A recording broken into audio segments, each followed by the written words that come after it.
Bugonia versus Save the Green Planet. Este 2025, el director Yorgos Lanthimos nos presenta su nueva película, Bugonia.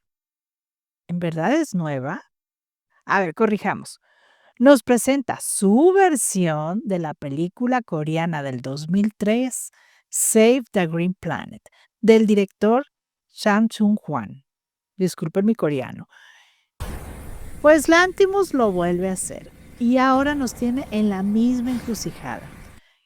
Analicemos ambas versiones y decidamos juntos cuál es la mejor. Save the Green Planet es de esas películas que desafían cualquier intento de encasillarla. Mezcla ciencia ficción, comedia negra, thriller, drama psicológico y hasta fábula filosófica.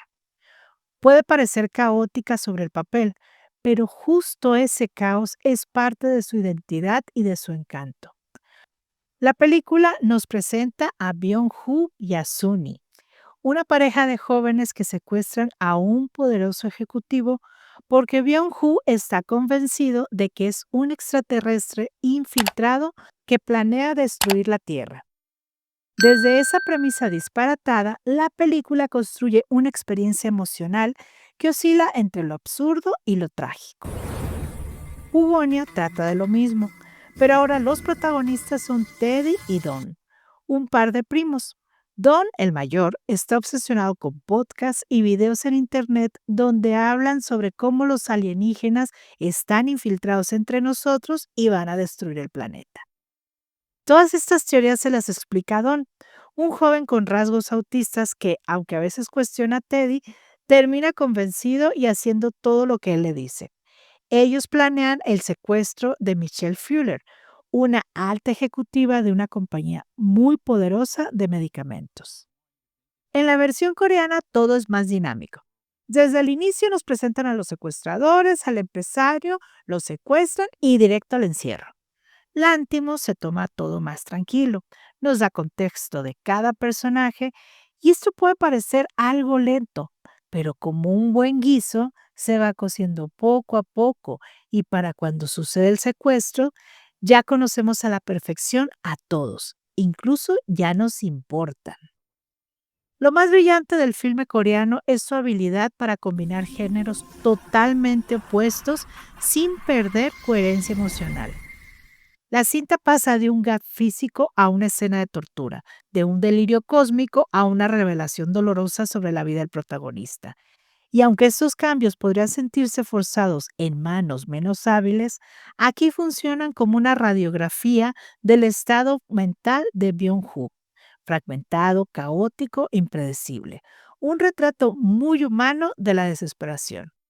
La versión del griego apuesta más por los diálogos manipuladores entre Michelle y Teddy, el suspenso, y si bien tiene escenas violentas, no son tan rudas como la versión coreana. En ambas películas el fuerte es la crítica social, especialmente hacia las jerarquías laborales, la indiferencia corporativa y la deshumanización del sistema económico. Byung-Ho no es el típico villano. Es una víctima de una sociedad que lo abandonó, al igual que a Teddy. Esta dimensión provoca que nosotros, como espectadores, oscilemos entre rechazar sus actos y sentir compasión por ellos. Ambas películas logran algo poco común, que nos riamos, nos tensemos, nos indignemos y finalmente nos duela. Hasta aquí todo es muy parecido, pero llegamos a la parte donde las cosas empiezan a diferenciarse. Empecemos por lo visual. El director Chang Chung-hwan destaca en lo estético. Mezcla colores saturados, espacios claustrofóbicos y elementos surrealistas que refuerzan la atmósfera de fábula retorcida.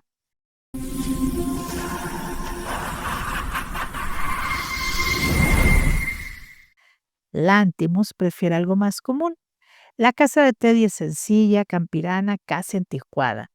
Esto contrasta con la residencia ultramoderna de Michelle, llena de cristal, muebles caros, piscina techada y tecnología de punta. Teddy siempre va desaliñado, como prófugo del agua y el jabón, Michelle, en cambio, viste trajes perfectos, cabello impecable y tacones de aguja que domina como si fueran parte de su ADN.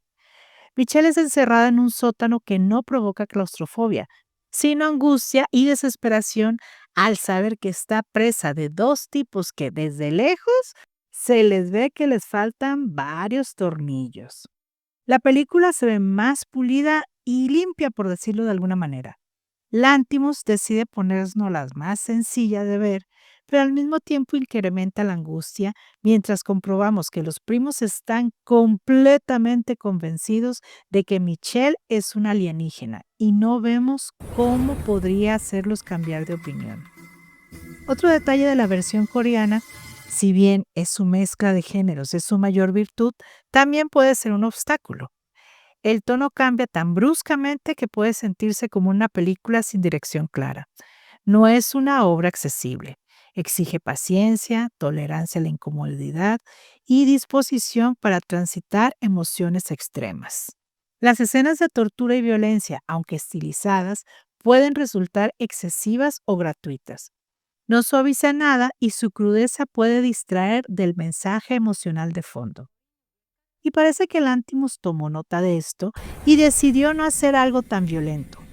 Ojo, tan violento, porque sí hay violencia y sangre. Y centrarse más en el mensaje con un tono de comedia negra muy a su estilo. El tema de los personajes secundarios está mejor resuelto en la versión de Lantimos. En la coreana se sienten subdesarrollados o meramente funcionales.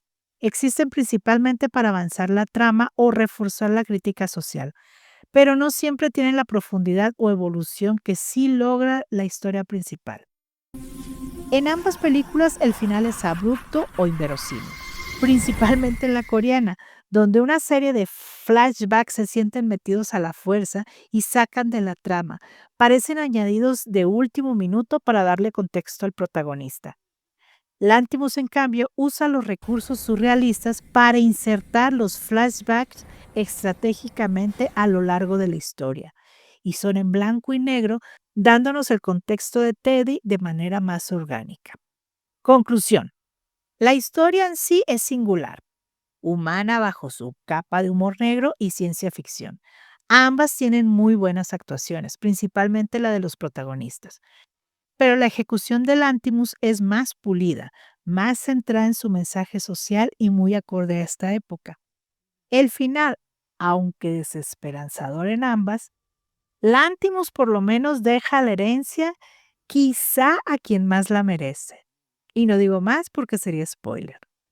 Nuestra calificación para Bugonia es un 7.7. ¿De lo mejor del Lantimos?